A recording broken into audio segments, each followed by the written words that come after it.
안녕하세요. 우리 동안교회 새가족 팀에 처음 만나서 하나님 말씀을 같이 배우게 해주셔서 참 반갑고 감사합니다. 오늘은 우리 새가족에서 공부하는 5주 동안 하는 이 책의 유일한 구원자 예수 그리스도, 이 책이 전부 5과로 되어 있는데 그 중에 1과 오늘 같이 좀 나눴으면 좋겠습니다. 일단 여러분 교회에 오셨으니까 교회에 오셨으면 제일 중요한 것이 하나님이 누구신가를 아는 것이고, 그 다음에 하나님이 이 세상에 보내신 예수 그리스도, 그가 누구이신가를 아는 것이 교회에서 배워야 되는 제일 중요한 일이에요. 다른 목사님, 장로님, 교인들 사귀고 이런 것도 있지만 교회의 핵심 내용을 제가 전달하고자 합니다. 그리고 하나님의 뜻을 알고 또 하나님이 우리에게 말씀하신 이 성경책을 알면 하나님의 뜻을 잘 알 수가 있습니다. 첫 번째 오늘 배워야 될 것은 예수님은 하나님이 보내신 유일한 구원자이시다는 것입니다. 유일하다는 말은 다른 구원자는 없다는 뜻이지요. 오직 약 2000년 전에 이스라엘에 사셨던 예수님, 그분만이 유일한 구원자이시다는 것입니다. 이 일에 대해서 두 증인이 있는데, 한 분은 예수님 자신의 하신 말씀이고 하나는 예수님의 제자 베드로가 한 말입니다. 예수님이 말씀하시기를 요한복음 14장 6절에 예수께서 가라사대 내가 곧 길이요 진리요 생명이니 나로 말미암지 않고는 아버지께로 올 자가 없느니라. 예수님은 자신 있게 분명하게 확실하게 선포하십니다. 그리고 베드로는 말하기를 다른 이로서는 구원을 얻을 수 없나니 천하 인간의 구원을 얻을 만한 다른 이름을 우리에게 주신 일이 없음이니라고 사도행전 4장 12절에 말했습니다. 다시 말해서 예수님 이외에 다른 사람, 공자라든지 석가라든지 소크라테스라든지 마호메트라든지 이런 다른 이름으로는 구원을 얻을 수 있는 길이 없다. 그렇게 확실하게 말했습니다. 석가모니도 자기는 달을 가리키는 손가락이라고 하면서 자기가 달이 아니고, 달이라는 뜻은 열반, 깨달음, 진리 이런 것을 말하는데, 석가모니도 자기는 진리 자체이거나 깨달음을 다 완성했다는 뜻이 아니고 그쪽을 가리키는 손가락이라고 말하면서 자기가 진리 자체가 아니라고 말했습니다. 그러나 예수님은 내가 곧 길이요 진리요 생명이다고 이렇게 뚜렷하게 말씀하셨습니다. 그리고 두 번째로 예수님이 완전한 자격을 갖추신 우리의 구원자가 되는 것은 어떻게 알 수 있겠습니까? 첫 번째로는 예수님은 하나님이시다고 성경은 말씀합니다. 요한복음 1장 1절에 태초에 말씀이 계시니라. 이 말씀이 하나님과 함께 계셨으니 이 말씀은 곧 하나님이시니라. 태초에 아주 옛날, in the beginning, 제일 처음에 말씀, 로고스인 말씀이 계셨는데 이 말씀은 곧 하나님이시고 이 말씀이 육신을 입고 우리 사람과 똑같은 몸을 입고 이 땅에 오신 분이 예수님이라고 요한복음 1장에 말씀합니다. 여러분 교회에 오시면 가장 기본적으로 성경을 읽어야 되는데 성경이 참 쉽지 않아요. 읽는다고 해서 다 이해되는 것도 아니고 성경의 원래 저자 되시는 성령님이 깨우쳐 주셔야 성경이 이해가 되고 믿어집니다. 그래서 처음부터 막 어려운 거 잊지 말고 이 마태복음, 마가복음, 누가복음, 요한복음 이런 복음서를 읽는 것이 처음에 기독교 입문하는데 상당히 쉽고 좋습니다. 그리고 예수님이 완전한 자격을 갖추신 구원자이라는 것은 예수님은 하나님이시면서 또 사람이십니다. 처음 듣는 사람은 이게 무슨 말인가 좀 의아할 텐데 예수님은 참 신이시고 참 사람이십니다. 요한복음 1장 14절에 말씀이 육신이 되어 우리 가운데 거하심에 우리가 그 영광을 보니 아버지의 독생자의 영광이요 은혜와 진리가 충만하더라 했을 때 말씀이 육신이 되어 육화되어 이 세상에 오신 분이 예수님이라고 요한복음에서 말씀합니다. 그래서 예수님은 참 신이시고 참 사람으로서 이 세상에 사셨던 분이라는 것을 성경이 증언합니다. 세 번째, 예수님이 우리의 참된 구원자가 되실 수 있는 것은 예수님은 죄가 없으십니다. 요한일서 3장 5절에 그가 우리 죄를 없이 하려고 나타내신 바 된 것을 너희가 아나니 그에게는 죄가 없느니라 그랬습니다. 여러분, 제사를 지낼 때는 제물을 바쳤어요. 근데 구약 성경에 제물을 바친 것은 양이나 소나 염소나 비둘기 또 곡식을 빻아서 가루로 만들어 드린 소제 이런 것을 제물로 바쳤어요. 그 제물의 자격 특징은 제물은 죄가 없어야 돼요. 양이나 소는 거짓말을 하거나 살인을 하거나 도둑질을 하거나 우상숭배하거나 그렇게 하지 않아요. 양과 소는 자기 본능을 따라서 먹고 새끼 낳고 한 것밖에 없어요. 그래서 제물인 동물, 정결한 짐승, 이 죄가 없어야 죄인의 죄를 대신해서 죽어주고 피를 흘려줌으로 제물의 자격과 가치가 있는 것입니다. 만일에 이 세상에 일반 사람들, 정치인이나 목사나 장로나 이런 사람이 나도 다른 사람의 죄를 대신해서 나도 십자가에 달려 죽겠다. 그렇게 한다고 해서 그 사람이 구세주가 될 수가 없어요.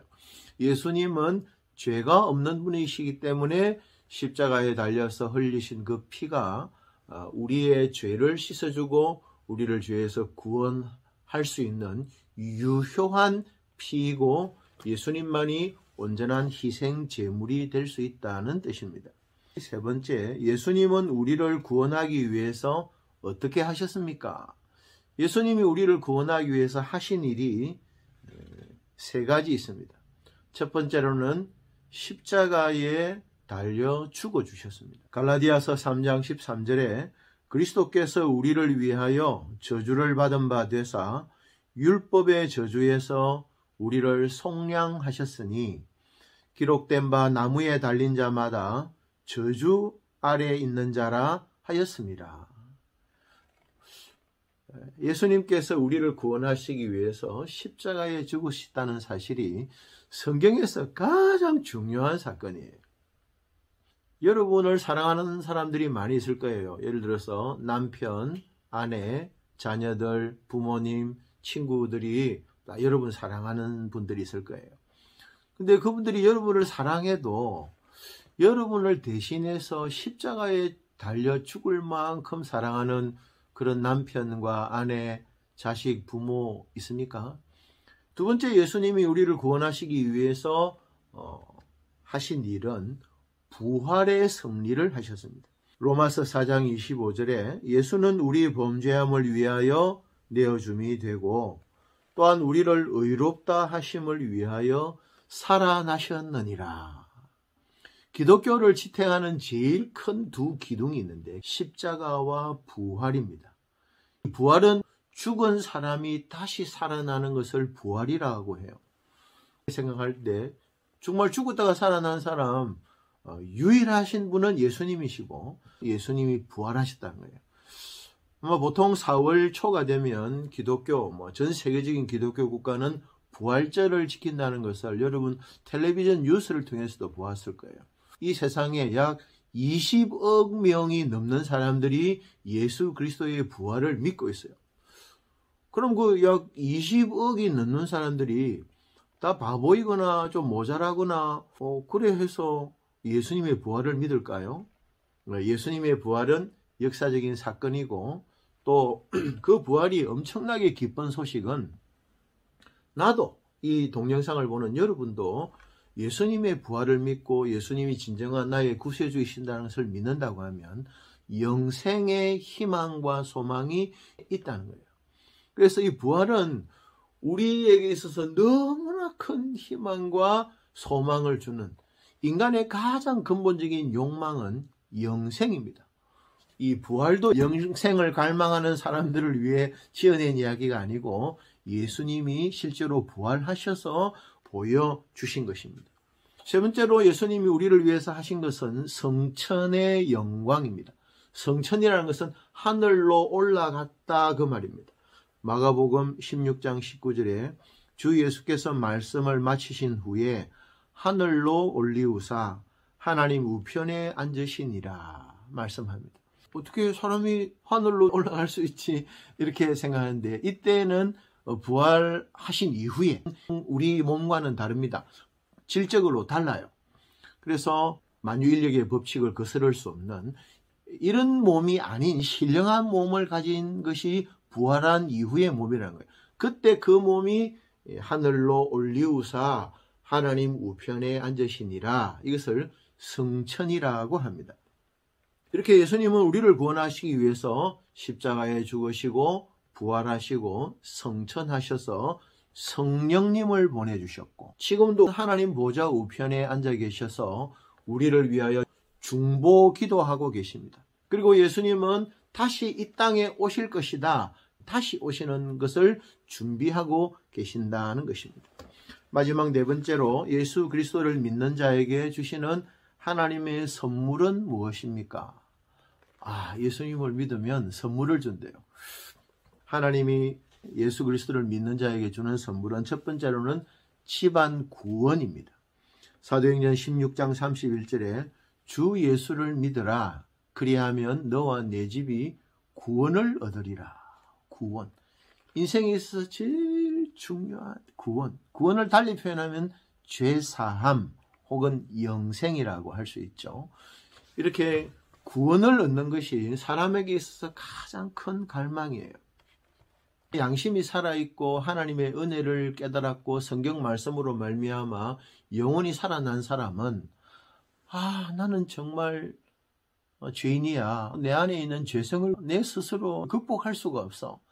내 안에 선한 것이 하나도 없어. 하나님 나를 구원해 주십시오. 구원, 그것도 집안 구원. 나뿐만 아니라 예수를 믿으면 우리 가족들 다 천국으로 인도해 주시는 그 구원을 주시겠다는 것입니다. 두 번째로는 하나님의 자녀가 되는 권세를 주신다 그랬습니다. 요한복음 1장 12절에 영접하는 자, 곧 그 이름을 믿는 자들에게는 하나님의 자녀가 되는 권세를 주셨으니, 하나님의 자녀가 되는 권세, 이거 굉장한 권세입니다. 여러분, 대통령 아들은 청와대에 마음대로 들락날락 할 수 있지요. 가족이니까. 그런 것처럼 하나님 나라 천국은 아무나 내가 원한다고 해서 갈 수 있는 게 아니에요. 하나님의 자녀가 하나님의 나라 천국에 갈 수 있습니다. 그 하나님의 자녀는 어떻게 될 수 있습니까?